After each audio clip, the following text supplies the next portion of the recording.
Hi, and welcome to the men's basketball position previews. I'm Maddie Bagdonis, and I'm here with head coach Scott Cross. How are you doing today? Doing great, thank you. Awesome. Well, we'll get right into it. Let's go ahead and talk about the backcourt. We're going to talk about Cooper Campbell first. He had an impressive freshman season. Tell me about what you expect this season of him.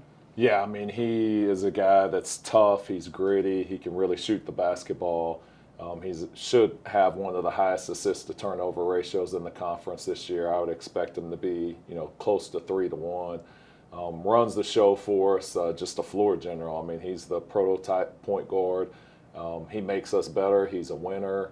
He's a big part of what we did last year. And yeah, I expect him to be one of the best point guards in the league this year.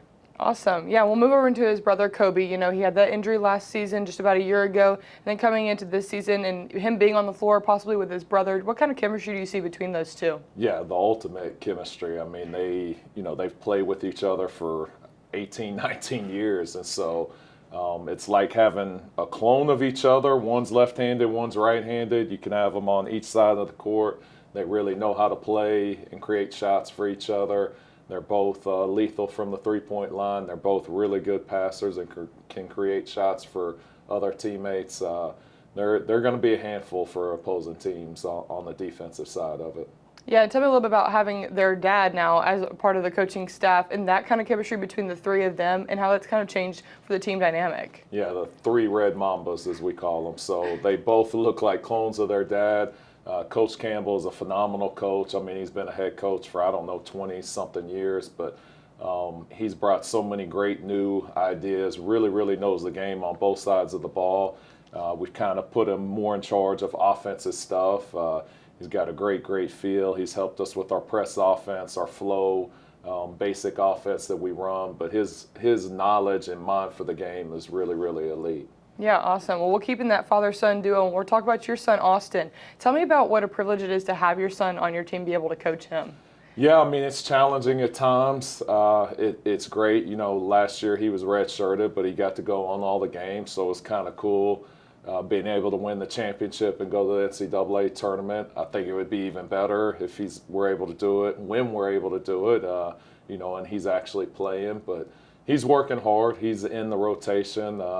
He's gotten better over the last year and a half, and so I think he can definitely contribute and help us. Yeah, and where can we kind of see him this season on the team, like excelling this year? I mean, he's a three-point specialist. He's also a very good team defender. Those are probably the two areas that he thrives in. He is usually in the right spots defensively, and he can knock down open threes. Yeah, awesome. We'll go into those newcomers, Emmanuel and Javen, kind of seeing what can we expect from them and just more of those new transfers into the team.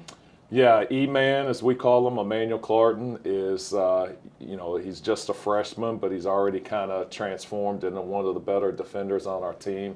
He's super aggressive. He's athletic. He really locks into what we're asking him to do, and you can see it translate. So he's improved so much in the short time that he's been here. He's 6'4", 6'5". He's going to continue to get better. I think as the season progresses, his minutes are going to go up as he, completely understands what we're trying to do on both sides of the ball. And then Javen, same thing with him, another young guy. He led the state of Texas in scoring last year.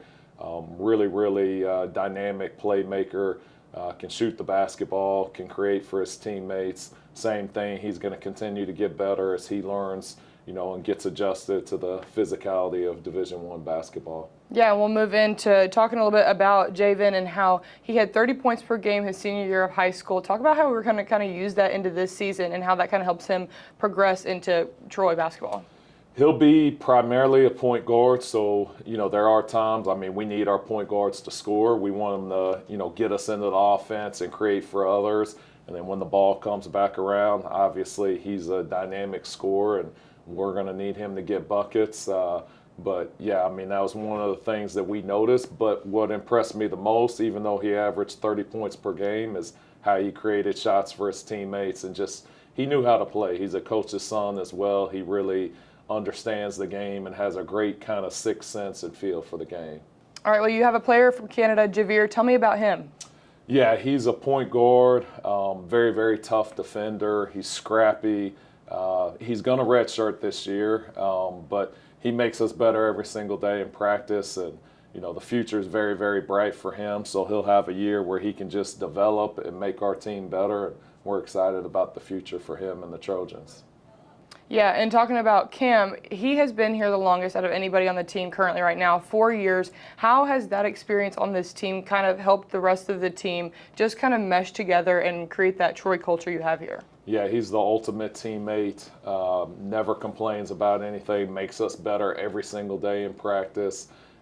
He's put himself through college through his business. He owns a detailing service, and he cleans cars up, and it's amazing what he works all summer long in order to help pay his way through college. But he's gotten better and better each and every year. Typically, like last year, we had him. He was on the scout team, and so he was always the opposing team that we would play, and he did it at a high level and was a big part of our success. And he's really improved, like with his shot this year. I've seen a big transformation with his shot. He's been in the gym and he's been working, but the guys love him. He's the ultimate teammate. He's going to be super, super successful. One of those guys that you would hire no matter where you're at. Yeah, and just lastly speaking on those two new coaches, you've got Caleb Canales and then obviously Scott Campbell. We talked a little bit on him. What can we expect from them that's going to create a different dynamic for the team this year? Caleb, Coach Canales brings energy. His energy level is through the roof. He's called timeouts in the NBA games as a head coach, which to have that on a Division I college roster is pretty impressive. So, just adding, more guys that are really, really good. I'm not one of those guys that likes to do everything. Like, where guys are good, we're going to let them thrive and make us better.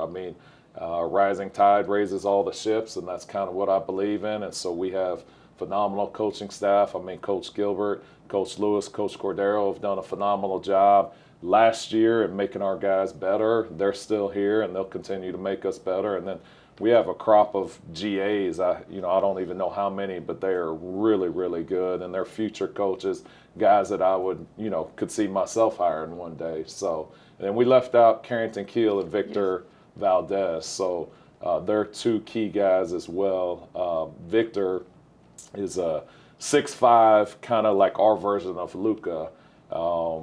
He can really, really pass the basketball. He can finish. He's got size. He's played 1 through 5 for us, so he's got point guard skills.